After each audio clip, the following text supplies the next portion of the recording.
राहुरी तालुक्यातील कात्रड येथे दिनांक 28 डिसेंबर 2025 रोजी रात्रीच्या दरम्यान अज्ञात भामटेंनी राजाबापू डांगट यांच्या घरात धारदार हत्याराचा धाक दाखवून जबरी चोरी करून सोने चांदीच्या दागिन्यांसह मोबाईल चोरून नेल्याची घटना घडली होती।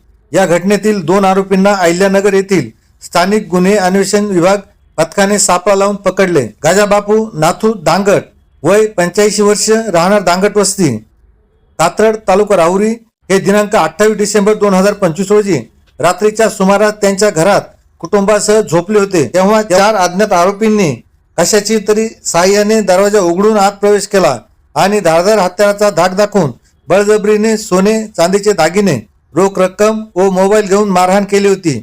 सदर घटनेबाबत राहुरी पोलीस ठाण्यात गुन्हा रजिस्टर नंबर 1433/2025 भारतीय न्याय संहितेच्या कलमानुसार जबरी चोरीचा गुन्हा दाखल करण्यात आला होता। घटनेनंतर अहिल्यानगर येथील स्थानिक गुन्हे अन्वेषण विभाग पथकाचे पोलीस निरीक्षक किरण कुमार कबाडी यांच्या मार्गदर्शनाखाली सहाय्यक पोलीस निरीक्षक हरीश भोये, पोलीस उपनिरीक्षक महादेव गुट्टे, पोलीस अंमलदार सुरेश माळी, फुरकान शेख, दीपक घाटकर, सोमनाथ झांबरे, भीमराज खरसे, आकाश काळे, भाऊसाहेब काळे, अमोल कोतकर, रमेश राजा आत्तार, अमृत आडाव, विशाल तनपुरे, भगवान थोरात, सागर ससाने, रोहित येमूल, प्रशांत राठोड, महिला पोलीस अंमलदार भाग्यश्री भिटे, ज्योती शिंदे, चालक महादेव भांड, चंद्रकांत कुसळकर, अरुण मोरे आदी पथकाने आरोपींचा शोध घेतला असताना त्यांना दिनांक 1 जानेवारी 2026 रोजी नेवासा फाटा येथे सापळा रचून शिताफीने आरोपींना ताब्यात घेतले।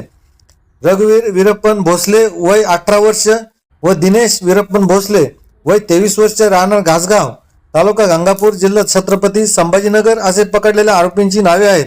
पथकाने त्यांच्याकडे अधिक चौकशी केली असता तिरंगा कडू उर्फ फादर काळे, बदाम कडू उर्फ फादर काळे, महेश नंदन उर्फ नंदू काळे, अवकाश गोपीनाथ काळे, सर्व राहणार शिरोडी, तालुका गंगापूर, जिल्हा छत्रपती संभाजीनगर अशांनी मिळून केल्याची कबुली दिली आहे।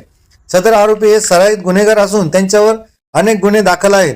LCB पथकाने सदर आरोपींना राहुरी पोलीस पथकाच्या ताब्यात दिले असून पुढील तपास पोलीस निरीक्षक संजय ठेंगे यांच्या मार्गदर्शनाखाली सुरू आहे। TV न्यूज नेटवर्कसाठी प्रतिनिधी RR जाधव, राहुरी।